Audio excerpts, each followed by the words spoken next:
Hola, ¿cómo están? Soy Ángel Luis Fernández y esto es A1. Bienvenidos.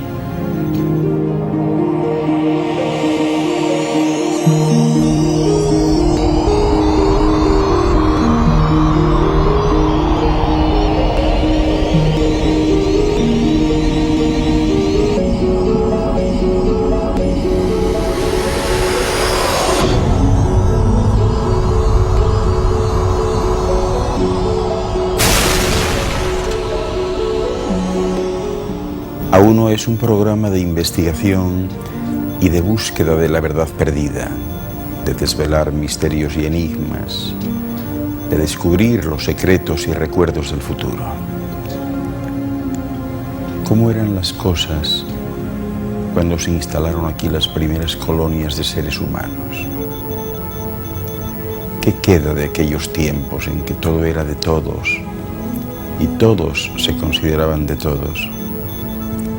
Cuando no había idiomas, ni se sabía lo que era el bien o el mal, y solamente se conducían por medio de la intuición o la inspiración natural que no posibilitaba error alguno. Hoy les hablaré de ello, de la sabiduría original, y para ello comenzaré describiéndoles algunas tribus, de esas que dicen que son salvajes, que todavía viven sobre la superficie de la esfera.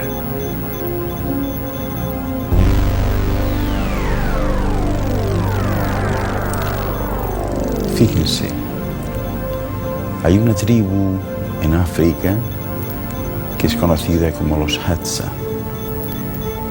No cultivan la tierra y sostienen que se le hace daño si se la araña, ¿verdad? Si practican la agricultura, entienden que la tierra les da todo sin necesidad de plantar nada ni alterar el orden de la naturaleza. No crían ganado ni lo esclavizan y viven sin reglas ni calendarios. Llevan una existencia de cazadores y recolectores, pero únicamente cuando lo necesitan para sobrevivir. Una vida que apenas ha cambiado en los últimos 10.000 años. Siguen comportándose como al principio de los tiempos. Todo para todos y todos para todos. No trabajan habitualmente, pero cuando lo hacen es para todos. Y consideran que todo es de todos. Cuando tienen hambre simplemente lo manifiestan con un sonido gutural y los que están alrededor generan un murmullo de aprobación. Practican el silencio, escuchan la naturaleza. En la madrugada llega el soniquete rítmico de una canción. Uno de ellos habla de un árbol que ha descubierto en sus viajes diurnos y todos se reúnen alrededor del fuego. Dice que está en un sitio difícil, que está en lo alto de un cerro que se yergue en pendiente pronunciada sobre la llanura herbosa. Pero el árbol está lleno de babuinos y gesticula abriendo los brazos de par en par como si fuesen ramas. Se oyen más murmullos y las ascuas brincan hacia un cielo infinito cuajado de estrellas. Entonces todos se levantan y toman el arco. Siguen a uno de ellos, que es el más anciano. A lo mejor pasa de 60 años. Pero no usa el año como unidad de tiempo, no sabe los años que tiene. Es enjuto y recio como todos los Hadza. Si se preguntan cuánto mide, bueno, pues andará por el 1,5 metros o 1,60, no más.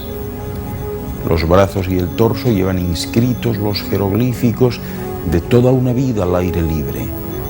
Cicatrices de cacerías, de mordeduras de serpientes, de flechas, de cuchillos, picaduras de escorpiones y espinas, muchas espinas, marcas de cuando se cayó de un baobab, señales de cuando lo atacó un leopardo. ¿Saben cómo va vestido? Va vestido con un taparrabos y algo parecido a una camisa, descalzo. En la cadera un cuchillo de su caza, ¿verdad? Y en la vaina de piel. Su lengua nativa es el Hatsan, un idioma extrañamente bipolar. Suena suave y melodioso durante un par de frases, pero de repente se vuelve discordante y como contundente, con chasquidos linguales y estallidos glotales. No está estrechamente relacionado con ningún otro idioma vivo. Así que es un poco lo que los lingüistas denominan una lengua aislada. Los Hadza se encuentran en el norte de Tanzania, en África. Y como les decía, los años no son la única unidad temporal de la cual este pueblo ni lleva cuenta ni tiene idea, porque tampoco manejan horas, ni días, ni semanas, ni meses, nada. Su lengua carece de numerales, no cuentan más allá del 3 o del 4. Y son gregarios por naturaleza, se pasan buena parte de su tiempo de descanso, ¿saben haciendo qué? Sacándose espinas unos a otros con la punta de sus cuchillos. De noche los espinos son poco menos que invisibles y orientarse parece imposible, pero ¿qué pasa? Estos Hadza han aprendido a desarrollar una especie de visión nocturna en el espectro del infrarrojo y no tienen problema alguno con la ausencia de luz. Allí en el territorio de los Hadza no hay senderos y escasean las referencias. Para moverse con seguridad por la selva y por la estepa, ¿verdad? Sin tener una linterna, pues realmente hay que conocerlo tan bien como uno conoce su propio dormitorio. Pero este pueblo es capaz de encender un fuego frotando una ramita entre las palmas de las manos en menos de 30 segundos. Pueden dialogar con un pajarito indicador, con un silbido va, otro viene, y lo hacen, por ejemplo, para que el ave lo guíe directamente a una colmena que esté rebosante de miel. Hoy día hay unos 1000 Hadza que viven en aquel territorio nativo.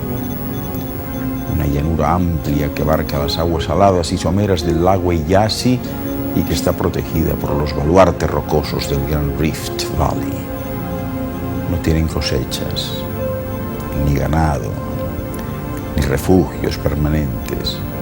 Viven justo al sur de la misma zona del valle en la que se han hallado precisamente algunos de los más antiguos restos fósiles de los primeros seres humanos. Y según las pruebas genéticas, pues muy bien pudieran representar una de las raíces principales del árbol genealógico de esta última humanidad, que se remontaría a más allá de 100.000 años en el tiempo. Ahora, eso sí, lo que parecen ofrecer los Hadza, y de ahí el gran interés que despiertan en algunos antropólogos, es la posibilidad de vislumbrar cómo se vivía antes del nacimiento de la agricultura, hace ahora 10 u 11.000 años. A diferencia de los varones y las mujeres occidentales, los Hadza se emparejan sin ningún problema, no tienen en cuenta el tamaño ni la fuerza del otro, les da igual. Los matrimonios, entre comillas, no suelen ser de personas con alturas o pesos o índices de masa corporal especiales, ¿verdad? O que estén más gruesos o menos gruesos, ¿no? Eso les da igual. Tampoco hay entre ellos un número desproporcionado de parejas en las que el varón es más alto que la mujer. De hecho, casi ningún individuo Hadza menciona la altura o el tamaño cuando se le pide que expliquen qué es lo que hace atractivo a alguien del sexo opuesto. Así que el número de parejas Hadza en las que las mujeres son más altas que los varones, pues coincide con el valor que arrojaría un emparejamiento al azar. Es decir, no tiene ningún problema en emparejarse de forma arbitraria porque todos ellos se consideran exactamente iguales, independientemente de lo que la sociedad occidental situaría dentro de eso que llaman los cánones de la belleza, porque para los Hadza la belleza es interior y no tienen la menor idea de lo que puede ser el mal o el bien. La mirada de sus ojos es muy profunda, pero también es inocente, cálida y transparente, pues como la tienen los ojos de un niño. No tienen líderes, no los necesitan. Únicamente consultan a los más viejos de la comunidad por entender que son ellos los que poseen el mayor nivel de experiencia. No entienden de jerarquías y sostienen que todos ellos son inteligentes y responsables de sus acciones. Así que no les es necesario tener ningún líder ni organización alguna. Ninguno de ellos podría hacer jamás algo que perjudicase a la comunidad. Cuando tienen hijos, esos niños son considerados como hijos de todos. Es decir, todos ellos actúan como si fuesen sus padres. Así que entienden que todos forman parte de la misma naturaleza y que ellos mismos son la naturaleza. Enseguida regreso, no se muevan. Hasta ahora.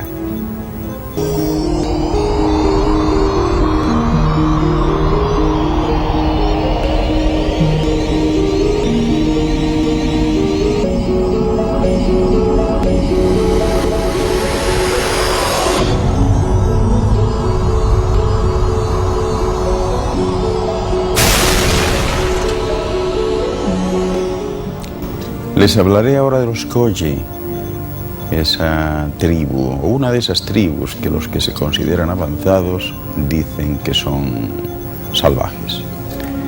Estos Koyi constituyen el grupo más tradicional e importante de los que habitan la sierra colombiana, principalmente en la zona norte, dentro de lo que llaman la Línea Negra, y que es algo así como su territorio sagrado tradicional.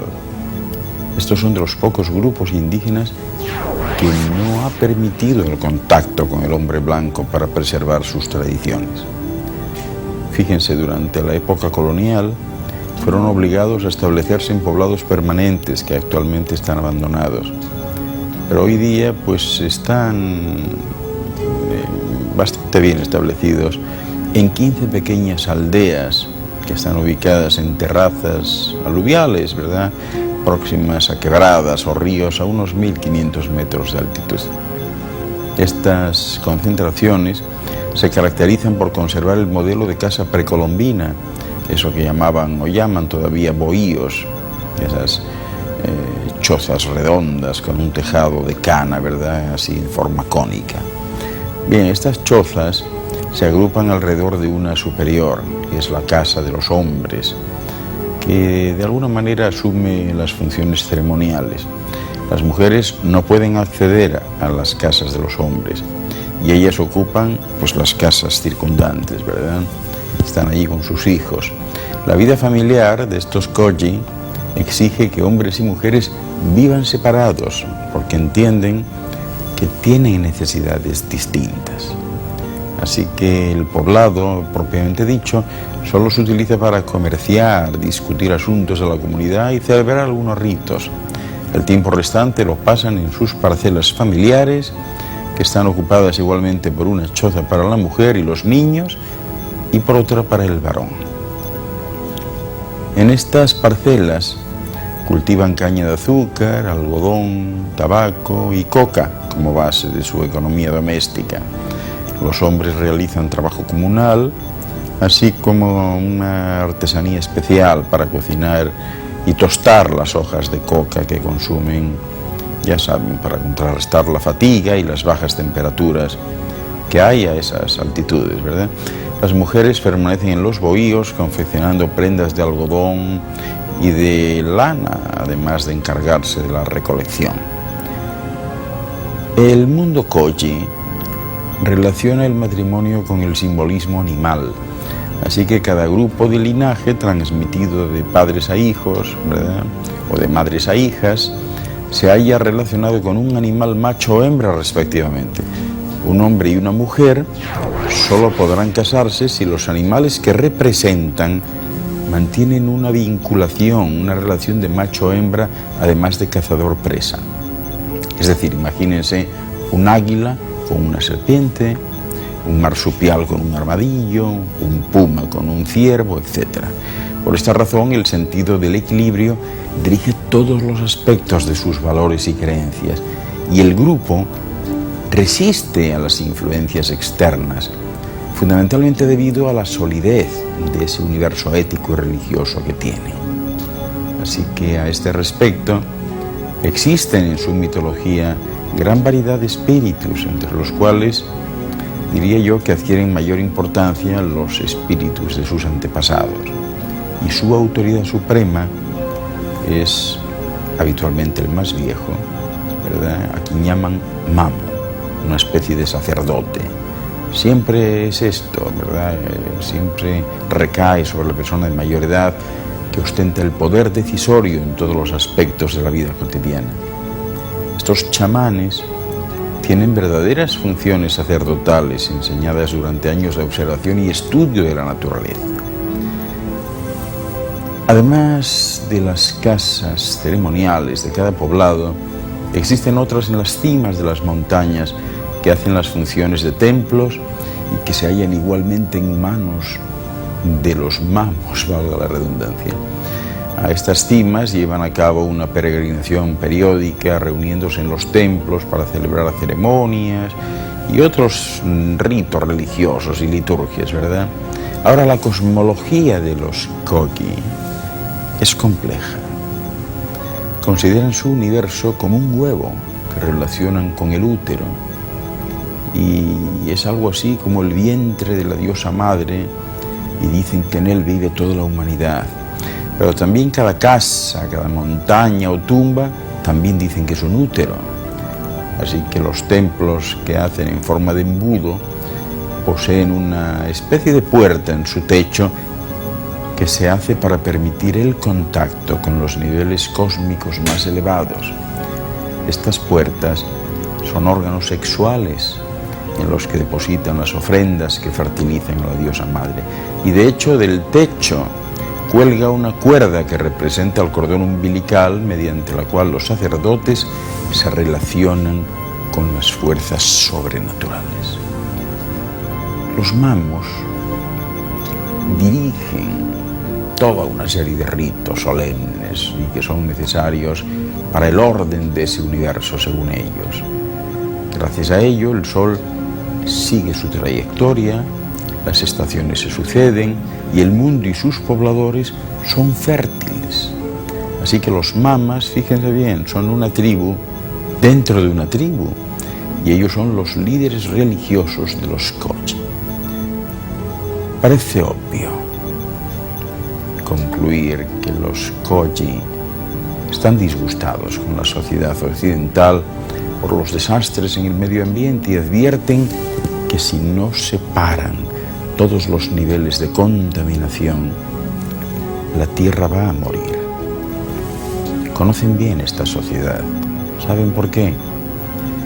Porque tienen la facultad de viajar frecuentemente por todo el planeta con alguno de sus cuerpos de luz, que por cierto desarrollan maravillosamente, y para ello se aíslan, dejan su cuerpo yaciente por algún tiempo y se proyectan donde desean. Viajan por todo el planeta de esta manera. ¿Para qué necesitan los automóviles o los aviones? Vehículos de algún tipo, no los necesitan. Viajan conscientemente. Fíjense además qué curioso, los Kogi no hablan. Se comunican telepáticamente entre sí y solamente utilizan sonidos para actuar sobre la materia. Dicen ellos que la enseñanza de esta forma de comunicación telepática es más vieja que el lenguaje y que constituye un tiempo anterior al del lenguaje, en el que toda la humanidad hablaba de esta manera, hablaba desde el corazón, no solo unos con otros, sino que también hablaban con los animales, con las plantas, las piedras y el resto de manifestaciones de la naturaleza. Créanme que a ellos les encantaría que esta forma de comunicación pudiera ser enseñada al mundo civilizado, en los colegios y fuera de los colegios. Los Kogi llaman el corazón del mundo a su montaña sagrada, que es una montaña triangular, preciosa, muy alta, con una base de 90 millas de lado. Dicen que la montaña se está muriendo, que no ha habido nieve y la sequía se ha establecido en ella. Y están convencidos de que si esta montaña sagrada muere, el mundo entero morirá. Como no tienen un lenguaje, tampoco tienen una forma de escritura, no la necesitan.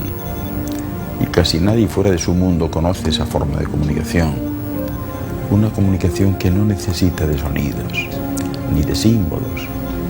Para algunos es un lenguaje celestial, un lenguaje universal impulsado por los monjes.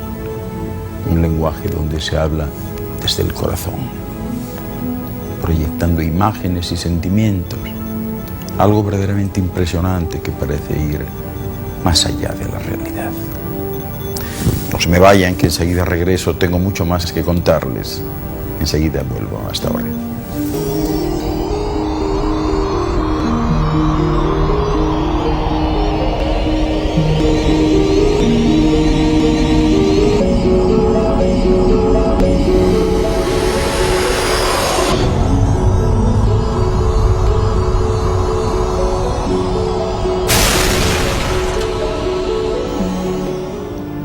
Uno de los más importantes misterios de la antigüedad es la existencia de un pueblo que ha mantenido durante siglos un conocimiento muy complejo sobre el universo, y en especial de la existencia de la estrella Sirio, de donde supuestamente vendría una civilización altamente desarrollada que los contactó en el pasado. El pueblo o tribu Dogon, ¿verdad?, que habita en la República de Mali, un país africano situado en la frontera del Sáhara con las sabanas de África Occidental y a unos 1500 kilómetros del Océano Atlántico, específicamente en la meseta de Bandiagara y los montes Jumburi. Bien, según la tradición del pueblo Dogon, hace mucho tiempo llegó hasta la zona de la meseta de Yougadoguru a plena luz del día una estrella muy brillante a la que llamaron Iepelutolo, la estrella de la 10ª luna. Este objeto estaba cubierto por una luz muy rojiza que ellos relacionaron con la sangre. Y luego de esta gran estrella dicen que salió una segunda estrella que giraba sobre sí misma. Tenía un gran tamaño y emitía un ruido ensordecedor. Pero lo curioso es que al llegar a tierra, esta estrella ya no tenía forma circular, sino que parecía más bien una gran cesta o pirámide de base cuadrada, y en cada una de sus caras se abría como una especie de escalera de 6 peldaños. Su color cambiaba del rojo al blanco brillante, y aquella gente, según narran los dogones, salió corriendo espantada, ya que el aterrizaje de aquella arca había generado mucho temor entre ellos. Pues bien, de Iepelutolo descendieron 8 gnomos, Ditiji, que poseían un cuerpo como el de un pez. Dicen que tenían 40 dientes muy afilados, lo que explica por qué antiguamente los dogones también se los afilaban. Bien, el contacto con estos seres, que supuestamente eran sagrados, generó un acercamiento del pueblo Dogon con una gran cantidad de conocimiento del universo. Y fíjense, hasta llegar a hoy, en nuestros días, aún no puede ser esto explicado de manera racional. Según la creencia, los gnomos habían bajado a la tierra para evangelizar al pueblo, ayudándolos y enseñándoles técnicas para hacer más simple el brote de frutos de los árboles y conocer mejor todo lo que la naturaleza les ofrecía directamente, sin necesidad de cultivo alguno. Pues bien, dentro de la información vertida por los gnomos, aquellas tribus dogones de entonces, seguramente lo más espectacular e impactante es la existencia de la estrella Sirio, de la cual decían ellos que provenían. Sigitolo es el nombre que le daban al cuerpo más brillante del firmamento nocturno, y según estos seres, era la estrella de donde había partido la creación de este planeta Tierra. Pero fíjense, lo curioso es que a la estrella Sirio no la presentaban sola, porque aseguraban que era un grupo triple de 3 estrellas. Decían que eran 3, alejadas las unas de las otras, pero no lo suficiente como para no ser percibidas juntas, ¿verdad? Hasta hace poco la astronomía no tenía noción alguna de una segunda estrella en Sirio y menos aún de una tercera.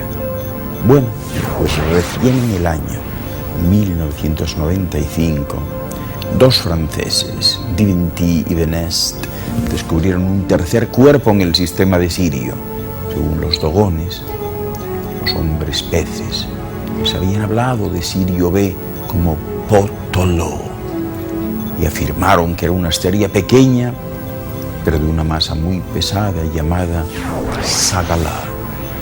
Por primera vez en el año 1862, el astrónomo norteamericano Alvan Clark logró ver en la estrella de Sirio que no era solo una, sino dos estrellas, con un objetivo de 47 centímetros de diámetro que se había comprado. Pudo distinguir a la que fue conocida desde ese mismo momento como Sirio B, el origen de este sistema solar. Hoy se sabe que este cuerpo es una enana blanca, muy inferior en tamaño a Sirio A, y en el que un metro cúbico pudiera llegar a pesar más de 70.000 toneladas. ¿Qué les parece? Luego está la estrella Sirio C, a la que conocen como M-Ya, y que dicen que es 4 veces más liviana que Sirio B. Según ellos, dice que tiene un satélite girando a su alrededor al que llaman Niantolo, la estrella de las mujeres. Su órbita es de 50 años, lo que coincide con la fiesta del Sigi, esa fiesta que celebran aquí para recordar la llegada de los dioses de Sirio, y que según la ciencia oficial, pues el cálculo de esa órbita es tan exacto que el calculado hoy día por los científicos, fíjense, es de 50,040 años frente a 50 que dicen ellos, es decir, nada, el mismo cálculo. Pues bien, a pesar del aislamiento en el que vive este pueblo y la poca cultura que reciben de eso que llaman la civilización, la información que manejan de ciertos temas cósmicos es realmente increíble, sobre todo teniendo en cuenta que los dominan desde hace muchos siglos, lo que sin duda, claro está, ha puesto en jaque a la ciencia más ortodoxa, que no se puede explicar cómo es posible, ¿verdad?, que esta gente conozca tanto, a no ser, lógicamente, por la manifestación real de ciertos seres de otros mundos del espacio que en el pasado hayan contactado a esta cultura africana y los hayan aleccionado. Los dogones, por ejemplo, pues saben de la estructura espiral de la Vía Láctea y manifiestan que existen, fíjense bien, más de 1.000 millones de sistemas solares igual a este en esta zona del universo. También conocen desde hace muchos siglos a Júpiter y sus 4 satélites principales. También conocen a Saturno y sus anillos, e incluso hablan con mucha autoridad de la Luna, presentándola como un astro muerto, a diferencia del Sol, que es la manifestación más importante de vida en este sistema. Plantean que el sistema solar no tiene 9 planetas, sino 12, además de la existencia de un solo Dios omnipresente, al cual llaman Amma. Así que ya ven. Pero como les decía, los Dogon hablan también de Sirio C, a quien llaman Emmeyatolo, y era considerado por los astrólogos dogones como el astro femenino por excelencia. Dicho cuerpo celeste gira también en torno a Sirio A, y siguen desconcertando a la comunidad científica al acertar plenamente cuando hablan de su naturaleza física.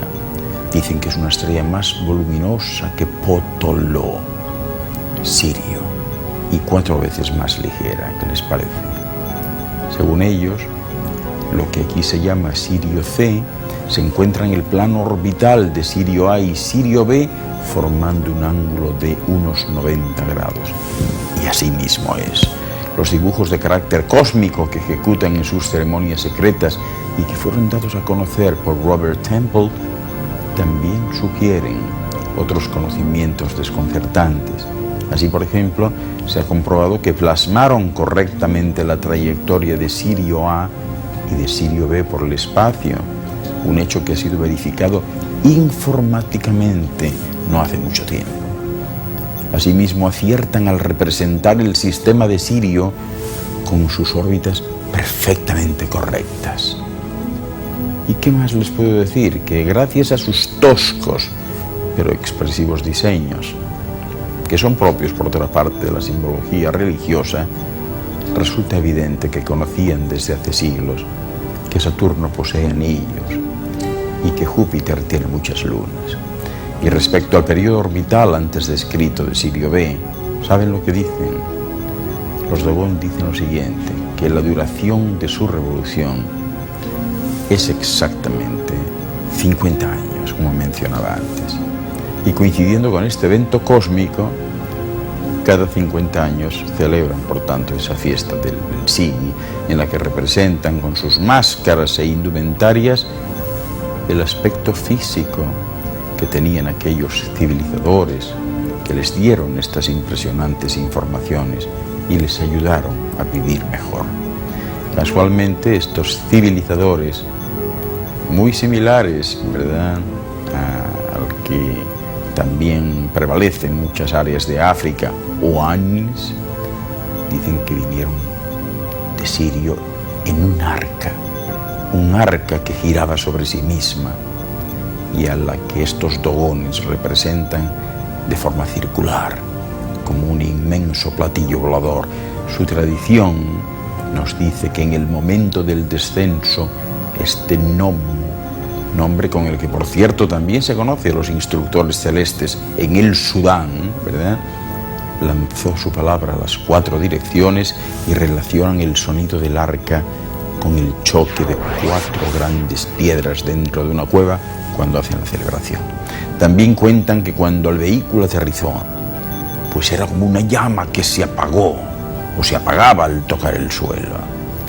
Fue impresionante porque dicen que en esta etapa del descenso levantó una columna de humo alucinante, ¿verdad?, y de polvo. ¿Creen ustedes que puede ser más claro y preciso en la descripción de una aeronave? Si los antepasados de los dogones fueron claros a la hora de describir estas efemérides secretas de Sirio, siglos antes de que fuesen descubiertas con las herramientas de los seres humanos, no lo fueron menos a la hora de fotografiar el momento histórico de la llegada a este planeta de unos seres hermanos del cosmos cuyo objeto pudo dejar testimonio de su presencia en el pasado, incluyendo los contactados humanos a través de la transmisión, ¿verdad?, de una cultura avanzada. Ahora sí, para complicar si cabe aún más las cosas, hoy se sabe que otros pueblos vecinos resulta que comparten las mismas creencias y tradiciones orales sobre Sirio, el sol de Sirio, Sirio B. La historia del instructor celeste de los dogones tiene claras reminiscencias con ese Oannes babilónico que está extendido por toda aquella zona. Y si éste visitó la Tierra hace algo más de 6.000 años, ¿por qué no pensar lo mismo de Nommo? Robert Temple afirma que Nommo fue un ser del espacio que dejó en la Tierra, pues hace entre 7 y 10.000 años atrás, toda clase de pistas sobre su origen estelar, lo que puede llevarnos a especular con la posibilidad de que Oannes y Nommo tengan un origen planetario común. Sin embargo, el caso más perturbador posiblemente sea el de los egipcios, porque el físico argentino José Álvarez López afirma que junto a esta tribu de los dogones, el pueblo de la antigüedad que vivió más conectado a Sirio fue precisamente el Egipto. El faraón no representaba al sol, sino a Sirio, una deidad muy importante del panteón egipcio. Ya saben que fue la dualidad Isis-Neftis, que eran representadas como mellizas siamesas. Y no obstante, pues claro, ha habido otros escépticos mucho más abiertos, como el desaparecido Carl Sagan, que aceptaron la dificultad de encontrar una explicación que no fuese la explicación extraterrestre. Decía Carl Sagan que si la aparición de vida inteligente reviste interés científico general o de otra índole para las civilizaciones galácticas, es razonable pensar que con la aparición de procónsul, un homínido, ¿verdad?, pues aumentase el índice de inspección de este planeta. La conclusión la dejo en sus manos. Permíteme un inciso, me voy a tomar un zumo de naranja y enseguida vuelvo. Hasta ahora.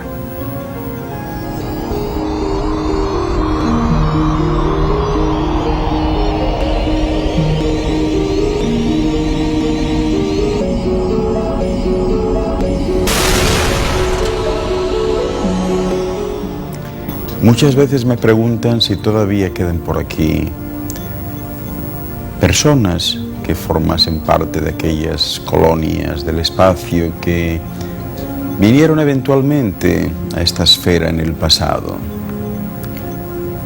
Fíjense bien, las montañas Bayan Karaula son una de las áreas más aisladas del planeta Tierra. La ciudad más cercana a estas montañas es Lhasa, la capital del Tíbet, que está a 640 kilómetros al sur, a través de un terreno infranqueable, francamente. O sea, es casi imposible llegar. Y hoy día está habitada por dos tribus de gente muy distinta a las personas que viven en los pueblos de sus alrededores. Son los autodenominados Dropa y Ham. Estos seres humanos, la verdad es que no encajan en ninguna categoría racial, no encajan en ningún estereotipo de esos que establecen los antropólogos, porque fíjense, para empezar, son de muy pequeña estatura. La altura media de un adulto es de 1,25 metros y los que son más altos no llegan a 1,30. La piel amarilla. Sus cabezas son desproporcionadamente grandes y la mayoría son casi todos calvos, igual que yo. Sus ojos son grandes y azulados, pero no son de aspecto oriental, sino simplemente grandes y con una orientación distinta, ¿verdad? Tienen como más campo de visión. Todos sus rasgos son prácticamente caucásicos, es decir, todos los rasgos son como los de los seres humanos blancos normales, ¿verdad? O sea, las razas que ella conoce. Y sus cuerpos son considerablemente delgados y escuálidos. El peso medio de un adulto, fíjense bien, es de más o menos 50 kilos, o sea, no pesan más. Pues bien, en el año 1938, el profesor de arqueología de la Universidad de Beijing, Chi Pu-tei, conducía a algunos de sus estudiantes en una excursión para inspeccionar una serie de cuevas que habían encontrado y que se entrelazaban en las montañas de Bayan Karaula, sobre las fronteras entre China y el Tíbet. Al parecer, según se adentraban, se dieron cuenta de que más que cuevas, parecían como un sistema súper complejo de túneles artificiales y despensas, porque fíjense, las paredes que encontraron eran cuadradas, estaban trazadas a escuadra y eran cristalizadas, como si el corte en la montaña hubiese sido realizado con una fuente de máximo calor, de calor extremo. Pues bien, dentro de las cuevas hallaron de todo, lugares de enterramiento, de esparcimiento, habitaciones, y en ellos unos esqueletos extraños. Estos seres eran pequeños y delgados, como les decía, y tenían el cráneo muy desarrollado. En un principio se pensó que las cuevas pues habían sido el hogar de algún tipo de especie, ¿verdad?, hasta el momento desconocida, pero de la familia de los primates, ¿no? No obstante, esa idea se desechó al encontrar los esqueletos enterrados y, como decía Chi Pu-tei, ¿quién conoce algún primate que entierre a otro?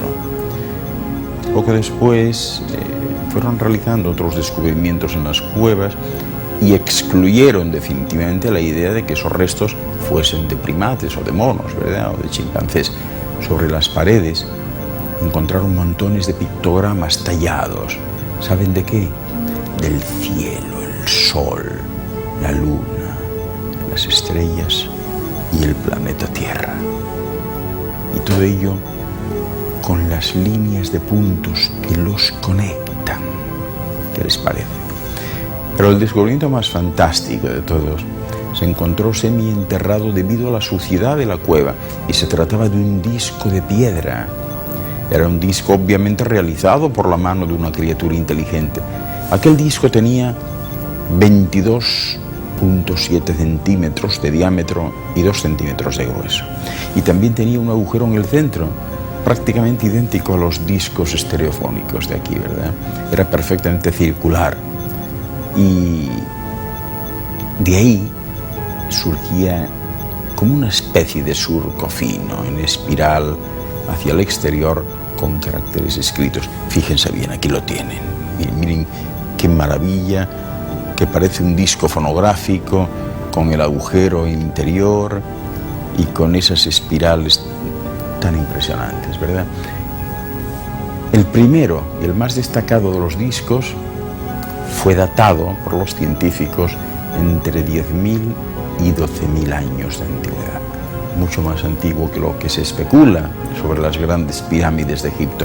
Pero no fue el único, porque en total fueron descubriendo uno detrás de otro hasta 716 de estos discos, y cada uno con caracteres diferentes. Estos discos únicamente habían sido etiquetados junto con el resto de los hallazgos de la expedición y simplemente guardados en la Universidad de Beijing desde el día de su descubrimiento. Pero ¿qué pasó? Que en el transcurso de esos años hubo otras personas que intentaron descifrar aquellas extrañas inscripciones de los discos, eso sí, sin éxito de ningún tipo. Así que poco después, un profesor chino, Sun Un-Nui, en el año 1962, cuando se enteró de la historia de estos discos, se propuso el hombre descifrar su significado y se puso ahí con sus colegas a estudiarlos y analizarlos. Entonces se intuyeron que aquellos surcos espirales no eran simples dibujos, sino más bien una escritura increíblemente antigua, grabada allí de algún modo desconocido y de un tamaño, fíjense bien, casi microscópico. Se quedaron asombrados. Claro, si eso fuese correcto, sería la escritura conocida más antigua del mundo, porque como ya les dije anteriormente, los discos tienen una antigüedad en torno a los 12.000 años, ¿verdad? Para empezar, el profesor Sun Un-Nui, ayudado de una lupa, fue transcribiendo minuciosamente aquellos símbolos del disco y plasmándolos en papel.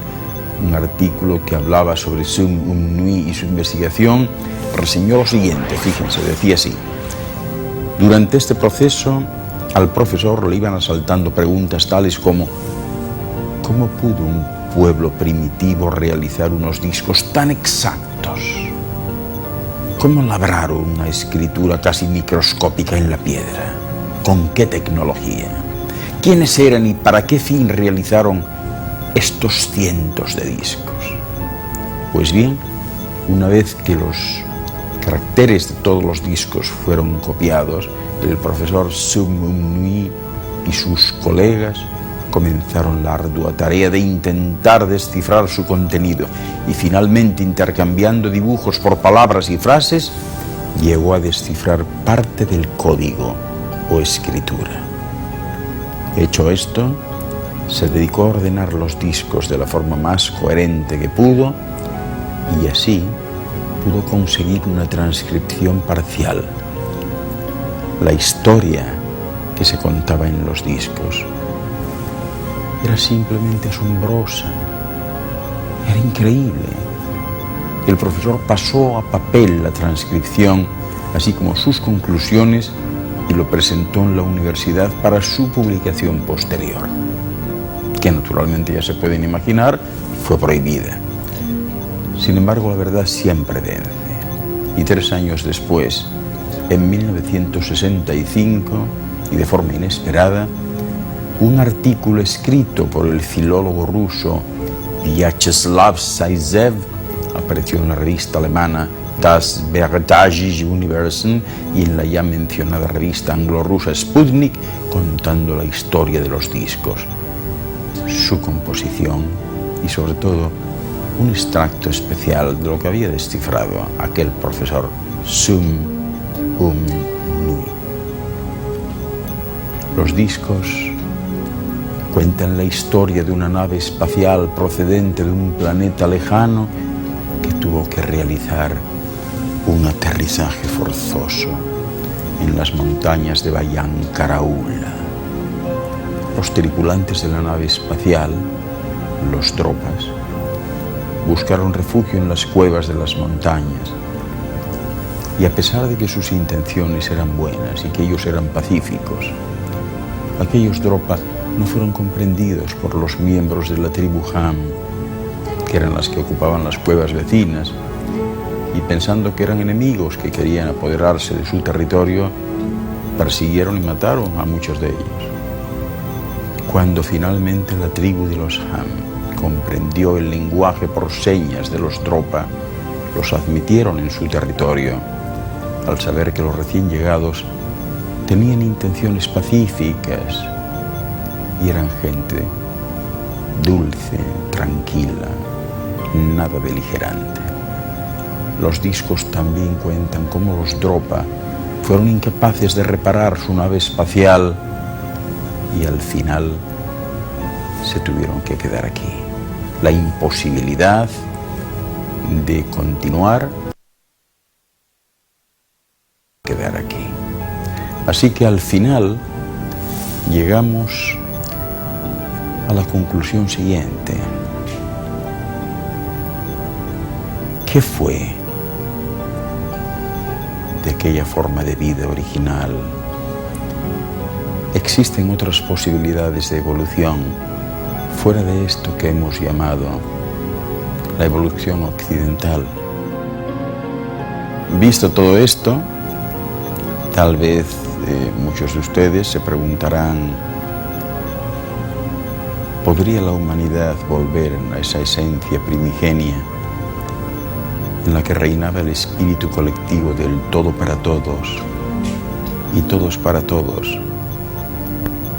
¿Podría ser el 22 de diciembre del 2012 la clave para el inicio de ese regreso? Lo dejo a su discreción. Pero no crean que todo lo que han visto y oído hoy haya sido fruto de su imaginación o de la mía. Soy Ángel Luis Fernández y esto ha sido Uno por Hoy. Muchas gracias por su atención.